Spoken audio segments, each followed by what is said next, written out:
Hi guys, welcome to Techavro. In this video, I'm gonna be showing you how to delete Facebook posts in a Facebook page. So let's go to the Facebook page first.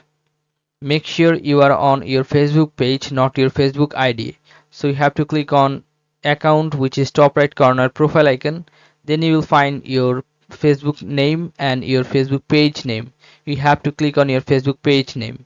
Okay, then you have to click on this Facebook page name again, which is left, top left corner. Click on this and now scroll down, and if you want to delete a post, you have to click on this three dot beside the post and you have to choose delete post.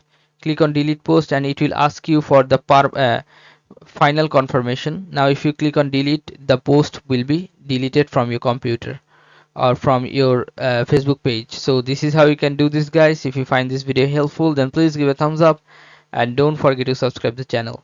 Thank you so much for watching the video.